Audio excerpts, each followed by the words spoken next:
I think he'll change. He is committed of his own level of service, and that will remain. An art has been perfected by the royal family. Few institutions are able to keep complete, unbreakable quiet. Never give an explanation when you complain. For many generations, the monarchy has been safeguarded by this code. However, what occurs when that is the code broken from within? Days ago, after the massive discharge of images from sources near Buckingham Palace that have shocked the world community reveal that Princess Anne has at last spoken not to the media, nor to the public, but only to those in her inner circle, and her message was devastating in its simplicity. We attempted to inform him that the dossier indeed exists. Those 11 words are said to have brought Prince Harry to tears in his residence in Montecito. Because if they're indeed all he believed to be true regarding his life, marriage, and the alleged betrayal of his family has been entirely flipped around. We're looking into what might be the most significant lack of royal wisdom in contemporary times. The problems you're going to hear everything you've been told about Harry and Meghan's romance by the mainstream media. It's not whether Prince Harry made a mistake. Did Princess Anne attempt to protect him from a disaster that she could see approaching from a great distance? Avoid clicking away. You must pay attention to the evidence we are about to offer. The screening that was altered everything. Let's go back to the fall of 2016. In London, the leaves are falling, and Prince Harry is experiencing romantic feelings. Royal etiquette takes over. Palace's level 3 security screening officers. This is standard procedure. A check for unpaid bills, criminal records, embarrassing connections. Actually, it's a formality. However, with Meghan something else occurred, Markle. Something that raised concerns not only in the Royal Security Office, but deep among the intelligence services of the United Kingdom. Take a moment to consider that. What history could an actress on cable television have that would make the intelligence community take offense? Flags. Palace insiders claims that the screening procedure uncovered something that no PR staff could provide an explanation. An obvious contradiction that is not possible. Meghan publicly identified as a struggling person between 2008 and 2012. Actress, barely making it through the harsh Hollywood audition process. Her recorded earnings came from little jobs and fleeting visits. On game shows, she carried briefcases. She portrayed unmemorable roles in episodes that are forgotten. This was the story she told in public. The artist who is struggling, the underdog, the lady whose journey from poverty to monarchy would ultimately inspire millions of people. However, the story revealed by surveillance data was very different. This failing actress was purportedly featured in the intelligence report on tens of millions of dollars worth of Mediterranean superboats. It recorded her attendance at upscale events where a single night can cost more than the average person makes in a year.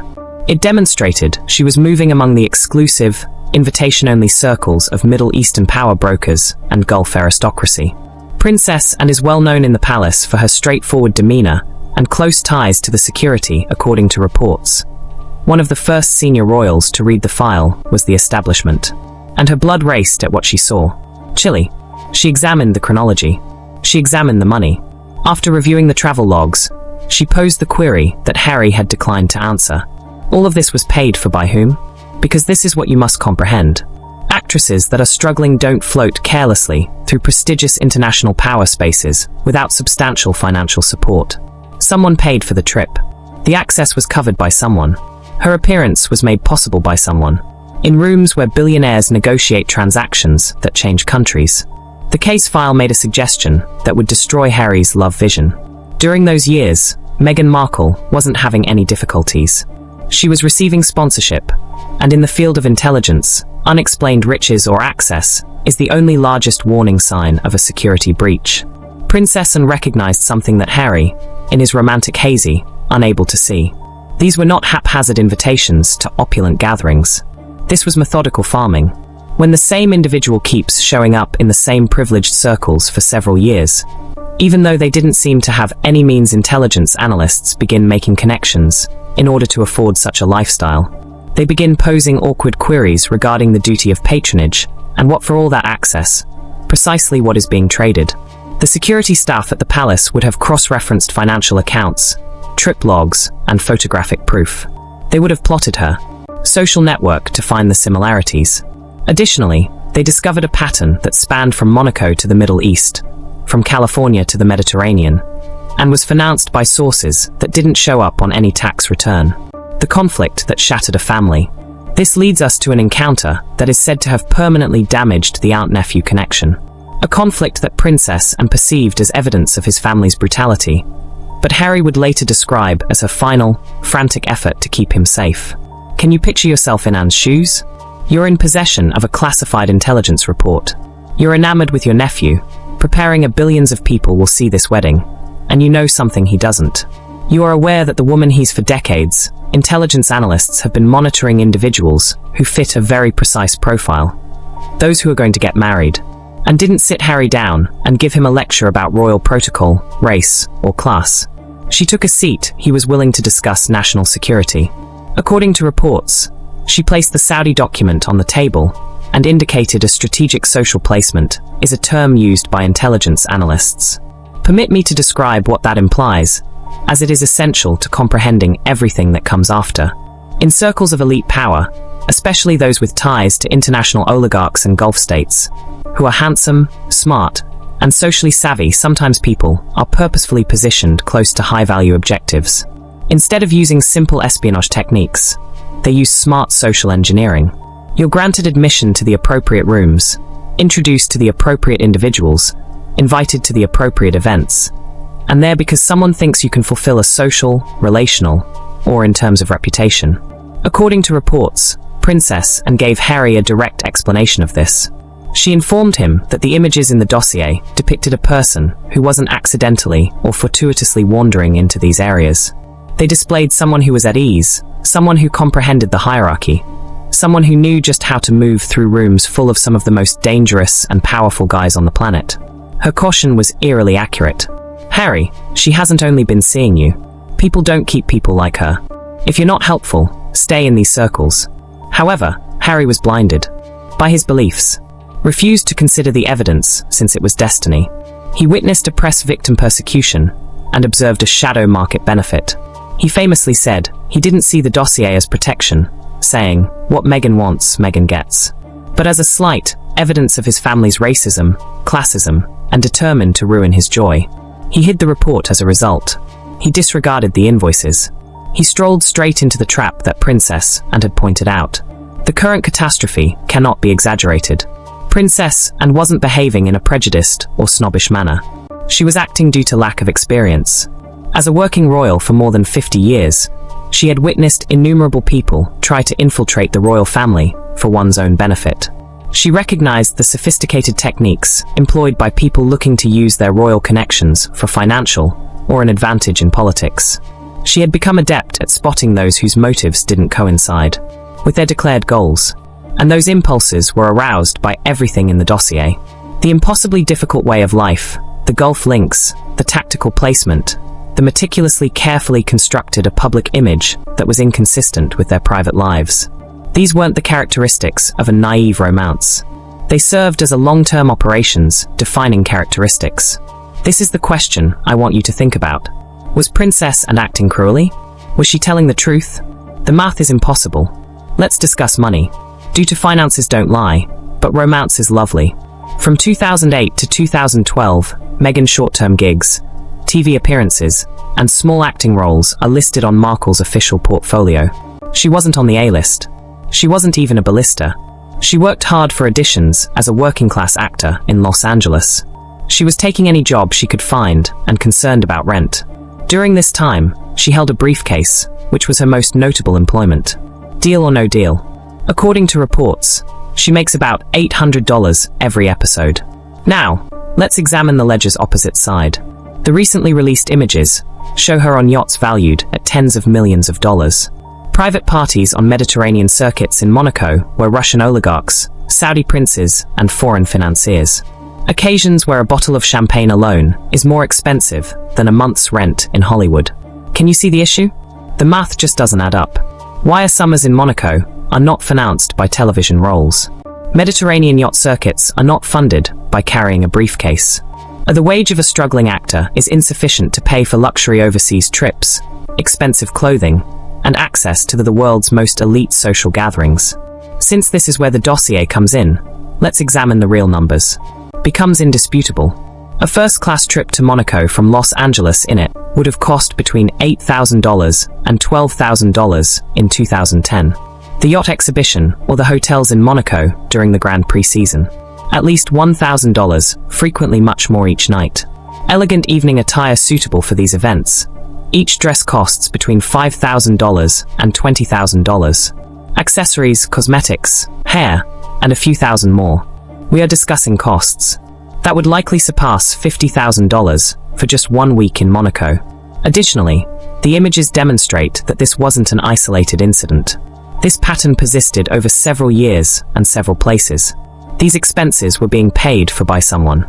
There was a facilitator to this access, and that someone anticipated receiving something in exchange since, as Princess Power never provides without wanting something in return, and allegedly warned Harry.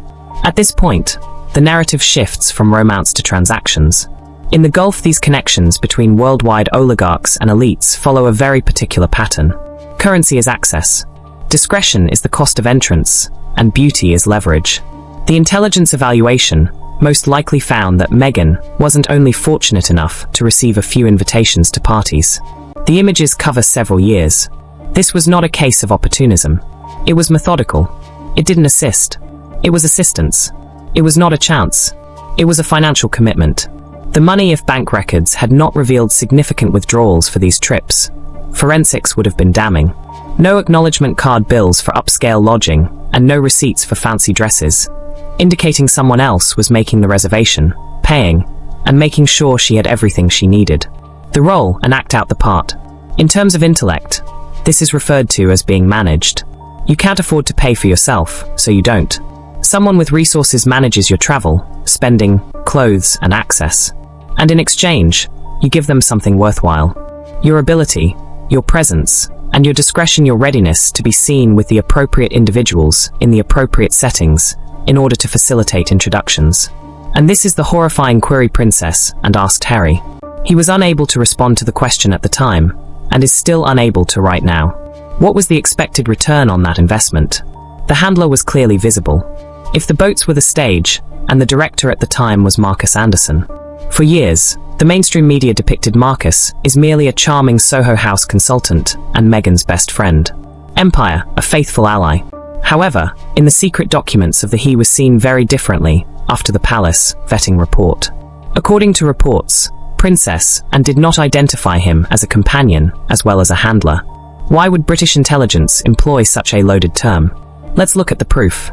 Marcus Anderson was the world director of membership at Soho House, a network of premium private members clubs that acts as a hub for international power brokers, financiers, and celebrities. But hospitality wasn't his true talent. It was relationships. He was aware of who to introduce. He knew how to help connections that were advantageous to all parties. Additionally, in 2015, the year prior, Anderson planned what might have been the most significant occasion of Meghan's pre-royal life. The big opening of Istanbul's Soho House. Why is Istanbul important? Since it is at the intersection of the East and the West. It is the meeting point of European sophistication. Capital of the Middle East. Deals that never show up in any official record are made there. Knowledgeable sources imply that this was more than a glitzy celebration. It was a bazaar, a setting that had been thoughtfully chosen where talent and money came together, introducing aspirational people to affluent clients who could open doors. Meghan was probably introduced to a particular Middle Eastern network at this event, according to the dossier. Brokers of Gulf power and financiers. The identical network that would subsequently be related to those pictures of the yachts. The timing of the Istanbul connection is what makes it so important. This incident occurred in 2015, a few months prior to her meeting Prince Harry. It is the result of almost 10 years of meticulous cultivation within these privileged groups. She would have been completely assimilated by now. The network. She would have been aware of the expectations, the unwritten rules, how these connections function. Her graduation was probably in Istanbul. Ceremony. A sign to the network that she was prepared for the next phase and could be relied upon with more prominence connections. That she knew how to move through these waters without creating waves. This is where things really get interesting. Intriguing. We learn that Harry and Meghan went on a blind date in London in 2016, arranged by a friend. Marcus Anderson was that friend. The palace in a crisis. Following Princess Anne's disclosure, the immediate consequences can only be referred to as controlled chaos. In a matter of minutes, Buckingham Palace released a tour declaration denouncing Anne's accusations as wholly untrue and extremely careless. However, take note of what they failed to do. They made no threats to file a lawsuit. She wasn't referred to as deluded or attention-grabbing. They were really picky about what they said. Why? Due to Princess Anne's not some outsider who is readily disregarded. She does not work as a tabloid reporter. When people make non-denial denials, it typically indicates that they are concerned about being shown to be incorrect. Particularly complicated is the legal situation. Should Andrew divulge private details concerning royal operations without permission? Did he break any agreements or laws? Palace attorneys are definitely investigating this query.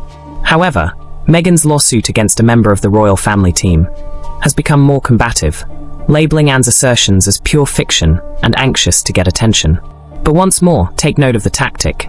They're challenging Anne's motivation and integrity instead of offering precise denials of particular accusations. However, both denials have been carefully phrased to allow for interpretation. In a statement, Andrew's attorneys said that Anne's description is deceptive and out of context, but notably didn't disclaim all communication with Meghan. That wording is important. When taken out of context, it implies that although Anne's view is incorrect, something did occur, or a displeased former worker. She is the royal princess. For more than 50 years, she distinguished herself by serving the crown. More royal engagements have been completed by her than by almost any other family member. For the last 10 years, her credibility cannot simply be dismissed. The reaction has been much more urgent behind the scenes. Based on sources, King Charles promptly called emergency meetings near the palace, with legal counsel and senior judges. The queries being posed are both existential and pragmatic. What precisely does and possess? Until they are unable to formulate a sufficient answer, because they are unaware of the entire scope of her evidence. How can we keep this under control? With 24-hour news cycles and social media, the story is already expanding around the world. Conventional palace tactics, such as controlled communications, are failing. How do we handle Andrew and Meghan? Each has made his own denials. Legal action is being taken. Only 72 hours following King Charles's secret news, the Royal Legal Council called an emergency meeting to start the historic process of destroying a monarch's union. They have to deal with living arrangements, titles, and access to ramifications for succession, public duties, and royal finances. This isn't merely a divorce, has been entrusted with negotiating legal region that hasn't been investigated in generations. The phrases being drafted are incredibly intricate. One of the most renowned solicitors in Britain, Sir Gavin Bland, served as the lead. Constitutional attorneys. According to the current text, Camilla would be able to keep her title as Queen Consort Emerita, a ceremonial title that has no political significance or succession rights, yet sounding substantial. Instead of being a member of the royal family, she would reside there as a private person. Possibly the majority as a result, the sovereign grant's present staff assistance and travel funds would stop within 90 days of the separation's finalization. Practically speaking, Camilla is being methodically cut off from all of the material advantages that come with being Queen Consort. There is no contemporary precedence for this constitutional conundrum. Actually, it's for the first time since the Royal Marriages Act of 1772, legal counsel has interpreted divorce procedures for a sovereign in power. However, a different provision that addresses that there is now a great deal of mistrust in this circumstance. Palace legal staff are developing a stringent non-disclosure agreement clause that would prohibit Camilla from writing or participating in any books, articles, movies, or other media endeavors that mention the royal family without getting their express consent. However, as attorneys prepared paperwork in the outer world erupted in response to the studio hush. The decision in the court of public opinion Diana's recollection came back quickly, echoing through Windsor's corridors like thunder. He's made one particular ask that everything be finished before the start of the royal tour season in March. He wants this to be settled, completed, and behind them, allowing the monarchy to change its public image without the continual diversion of private scandal. One source pointed out that this is more than simply a legal disaster. It's the last part of a tale that started more than half a century ago in the shadows. It's basically a name without significance, a title without authority.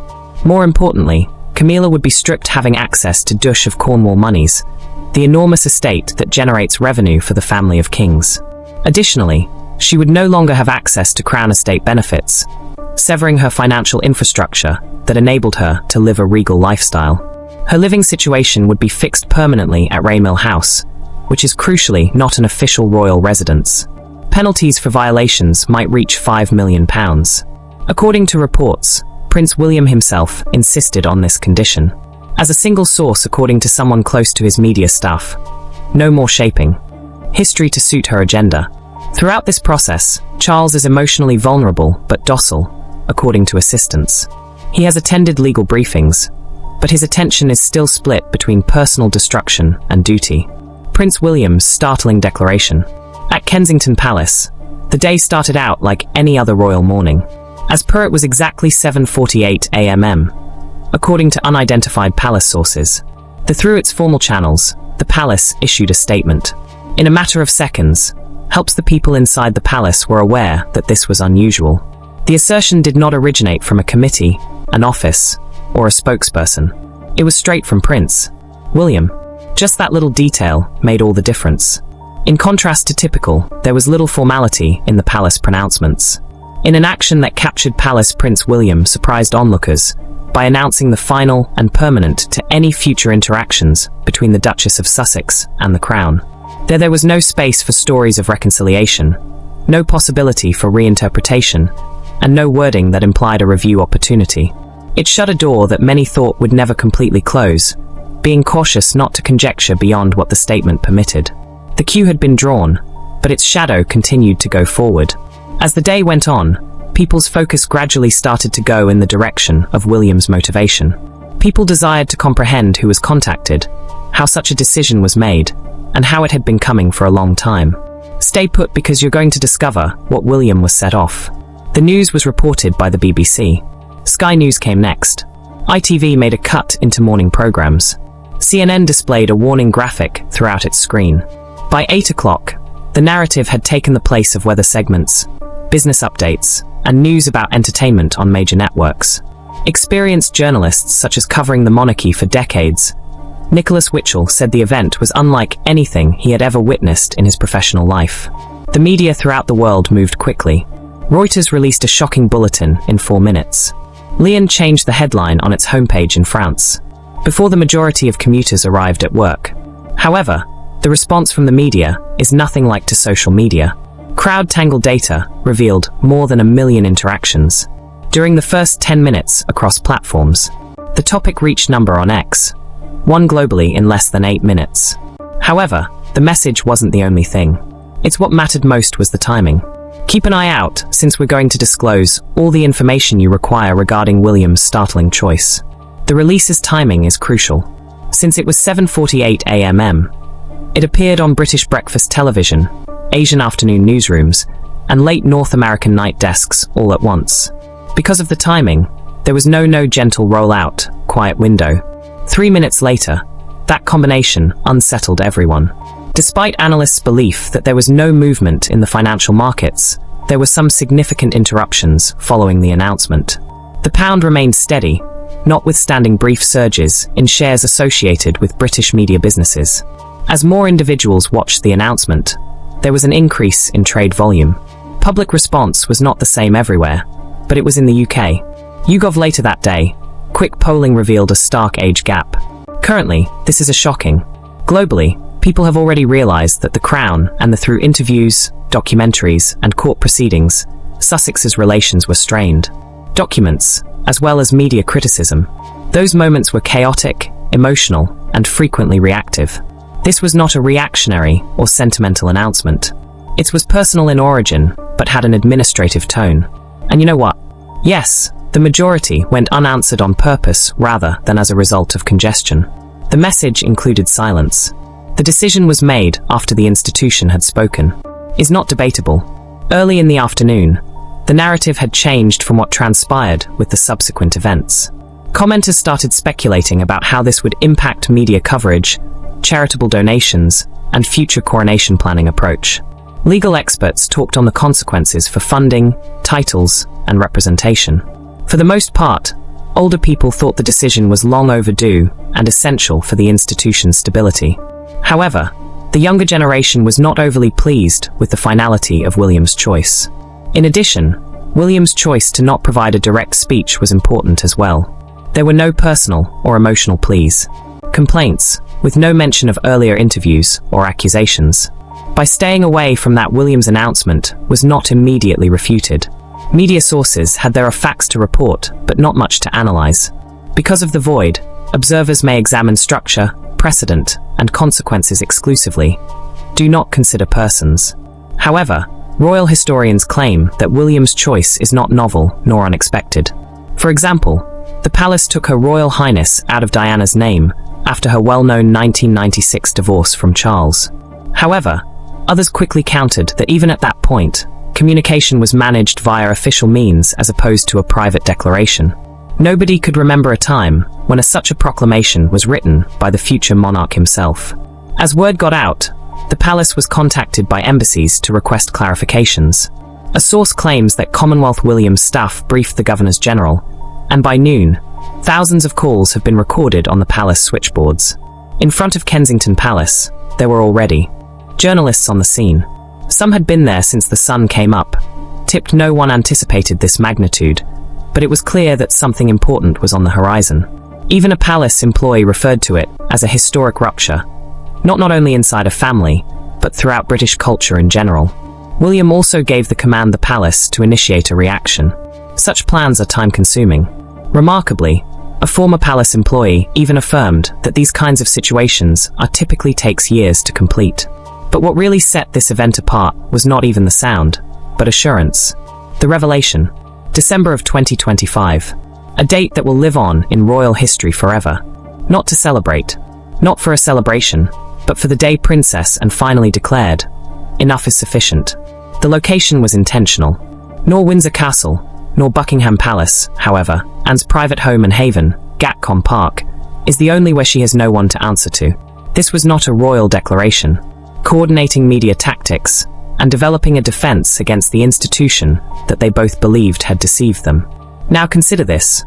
Why would Princess, after decades of unwavering dedication, and risks her reputation to reveal this? Of carefully chosen journalists, her expression displaying the stress of someone who has kept a horrible secret for far too long. Normally, her hands are so steady, she gripped her prepared notes, shaking a little. Her voice undisclosed claimed she had found phone records, encrypted messages and communications, recorded interactions between Prince Andrew and Meghan Markle. However, what I have found transcends family squabbles. It transcends individual complaints. This relates to the integrity of the actual crown. The astonishment in the room. Can you fathom it? Use the royal family as leverage. Take a moment to consider that. Meghan, who joined the family in 2018 and left in 2020, allegedly in search of seclusion and tranquility. Andrew, who had to resign from his royal responsibilities, had been organizing their activities for years, not just months. A covert coalition created in the dark, preserved by trickery, and created with one goal following his disastrous BBC interview with Jeffrey Epstein. Two individuals who appear to have nothing in common. However, Princess Anne claims that since late 2019, they have been collaborating and exchanging intimate knowledge. Voice, usually uncompromising and strong, with a sharp edge that people in attendance characterized as hardly restrained rage. I haven't spoken anything, she started, because I had faith in the organization. I was a firm believer in family loyalty. I think that certain issues ought to be resolved in private. Princess Anne is not a dramatic person. She doesn't look for attention. She arrives, does her obligation, and leaves for home. For her to have a press conference, you should be hearing alarm bells in your head at this very now. This is where things start to get very cold, though. This was not verified by communications teams at the palace, and was speaking in her own voice. Consequences be damned. And what she disclosed was just awful. Imagine this. Princess Anne in front of a small group of people. What might did she realize that was so risky that she was forced to use nuclear weapons? That we're going to find out that the answer is considerably more unsettling than you might think. Legal experts talked about the consequences for funding, representation, and titles, being cautious not to conjecture beyond what the statement is permitted. They had drawn the line. Additionally, if you discovered this analysis useful, sign up for more in-depth reporting on this evolving tale. Because this isn't finished, I assure you. This is only the beginning. Now, The question is whether or not this controversy will go unnoticed. The question is whether the organization can endure what follows. What are your thoughts? Share your opinions in the remarks. The current state of the royal family is unsustainable. Something has to shift. Either significant changes that establish true accountability and openness, or a persistent decline in public support. Who was consulted, and how long had it been coming? Stay put because you're going to learn. What set William off? Whether you feel sorry for Meghan or Princess Anne's disclosure necessitates a reckoning, whether with Andrew or not. However, its shadow moved ahead. As the day went on, people's focus gradually started to focus on the motivation underlying William's actions. People desired to comprehend how a decision like this was made, which ultimately makes the institution that cannot be sustained. Princess Anne, the person who never desired attention, who devoted her life to silent service, has compelled this moment of reality. Furthermore, the monarchy will never be the same.